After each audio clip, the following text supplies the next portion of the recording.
Today we're going to go through scanning and searching. We'll start off with the manual search, searching for a specific contract or contracts that fit certain criteria.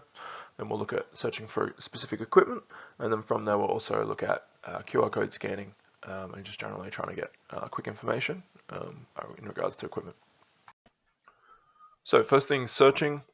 So we can go down to the bottom here, manual search. There's two options, one is contract and one is items. So we'll start off with contract. So the example for searching for contracts, you can keep it really specific. So you can search for the rental number. So 8938 is the one I'm going to look for.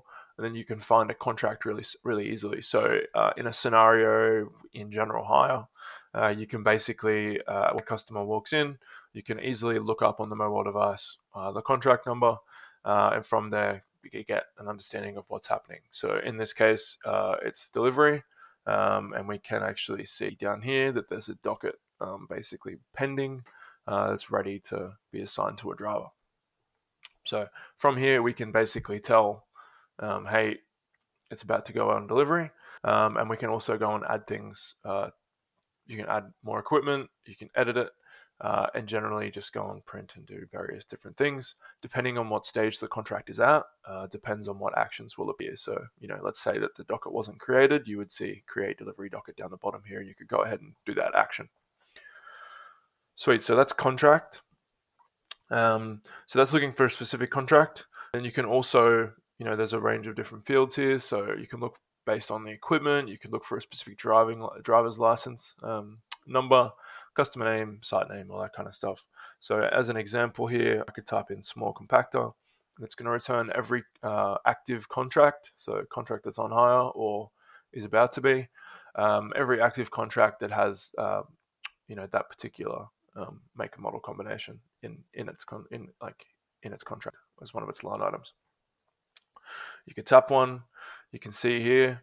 So there you go, there's my example from before. So you can create a docket, we can initiate fulfillment, we could take a deposit, we can add more items, we can basically do whatever we need to do from a mobile perspective. Cool, so that's contracts, nice and simple. And then items, much simpler really. So I could type the same item in, small co, hit search, and then I can see an example here of some equipment codes under this make and model combination, and then from there obviously I can do various things. So I could go and tap these two and go and create a transfer off the back of it, or I could create a contract if that's what I needed to do, or also I can tap the actual equipment itself and have a look at the equipment screen, and we'll go through the equipment screen on a separate day, but this is an easy way to get through the equipment screen. Cool, so that is generally searching. If we needed to scan a piece of equipment, we could go ahead and tap search down the bottom here, or we can also tap search at the bottom as there as well, and that will basically allow us to scan QR code. So quite simply, I can tap that, it will then open my camera.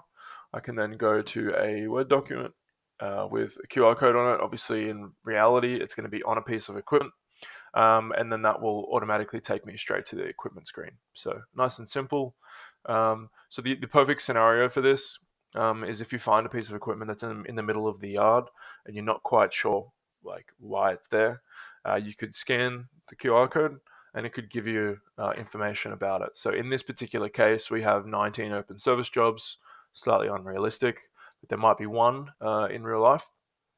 And then you could tap on there and basically see, okay, cool, it's this service job, sweet.